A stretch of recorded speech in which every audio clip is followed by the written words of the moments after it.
মুঘল সম্রাট আকবরের দরবার, যেখানে সোনার সিংহাসনে বসে আছেন সম্রাট।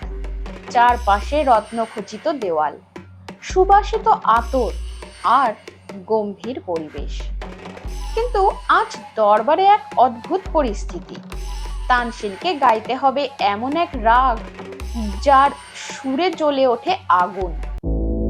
সম্রাট আকবর বলেন, তানসেন, শুনেছি তোমার কণ্ঠে দীপক রাগ গাওয়া মানেই চারপাশে প্রদীপের শিখা জ্বলে ওঠে।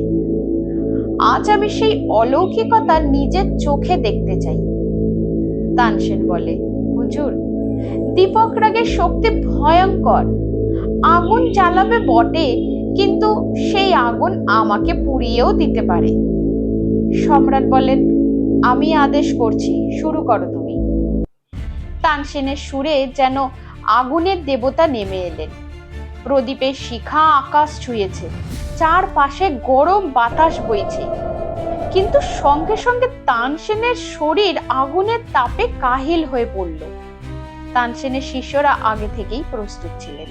তারা শুরু করলেন মেঘমল্লার রাগ, যে রাগের সুরে নামে বৃষ্টি।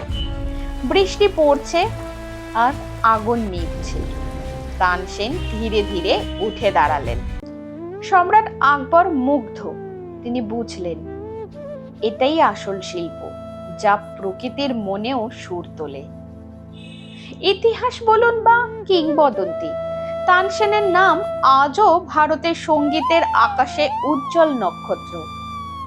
তার সুরে আগুন জ্বলেছে, আবার বৃষ্টি নেমেছে।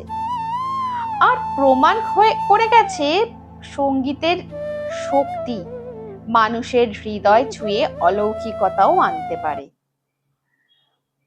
আমার এই ভিডিওটি ভালো লেগে থাকলে শেয়ার করো, লাইক করো আর সাবস্ক্রাইব করতে ভুলো না কিন্তু।